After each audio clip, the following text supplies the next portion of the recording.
គ្រប់ពេលវេលាខ្ញុំមានពេលអសប្បាយជានិច្ចដោយសារទ្រង់បានមានសេរីភាពដល់កូនទុកតែឥឡូវអូនរួចចំណងនៃអន្តៈវេទនាអស់យ៉ាងនោះហើយតែខ្លាចជាកូនមានពណ៌អូដោយសេរីភាព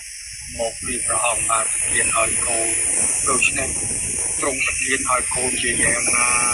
សូមឲ្យប្រទានបំពដល់អ្នកបម្រើទ្រង់ជាយ៉ាងលើខ្ញុំទៅទៀតប្រគុណទ្រង់កូនទូថ្វាយសេចក្តីអំណរប្រគុណដល់ទ្រង់ទូថ្វាយ